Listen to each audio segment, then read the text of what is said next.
I'm Alistair McIntosh, HQN, welcoming you to this week's edition of First Things First. And the theme is double maths.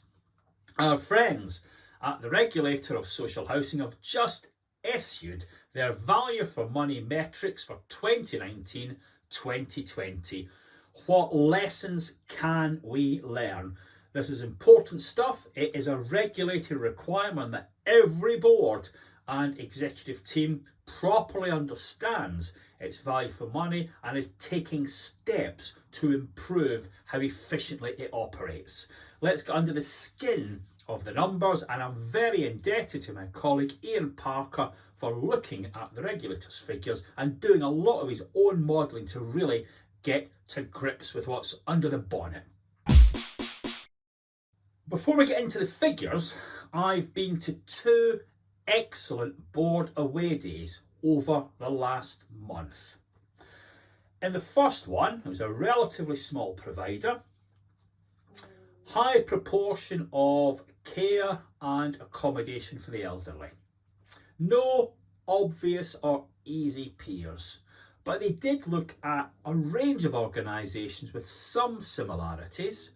They didn't just restrict themselves to a pen and paper exercise. The chief executive went out and visited those peers and tried to understand the drivers for cost, satisfaction and performance differences. That's the way to do it. Last week I went to another away day, Stock Transfer Association. Again, a very interesting approach.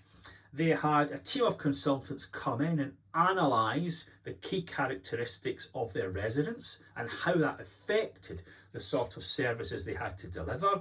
And at the same time, a different set of experts came in to analyse the spending needs on the stock, particularly those of decarbonisation and how they would be funded. So they're looking at the cost drivers across the residents, across the stock, and also taking account of quality. That is what we need to be doing as the charter comes in. But let's start to look at the figures now. Ian's done some very, very good work on this. And the critical factor very often is deciding on the correct peer group, what league you're in, who you compare yourself to. And very often folk use size as the go-to selection option. On the face of it, it makes perfect sense, doesn't it? And then we start to think. If you look at the smallest peer group, those with over 1,000 but under 2,500 properties, the costs per home vary dramatically, and for good reasons. Level of care, level of support, stock condition. I'm not saying high cost, bad or good. I'm just saying it's complex.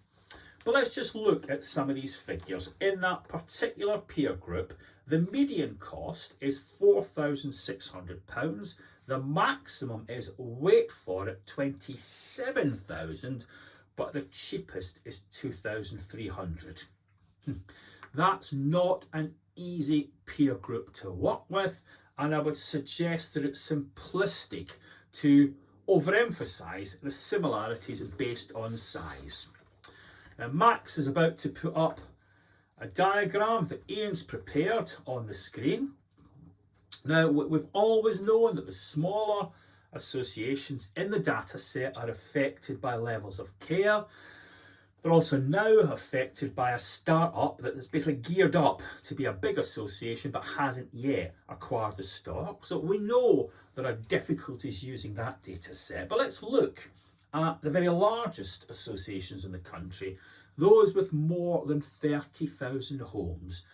You might expect to see some more similarity there. Big organisations formed through merger, all striving to be better as they go along. But let's look at this. In this largest group, the median is 3,900, but the maximum is almost 9,500. That's an organisation that specialises in elderly housing.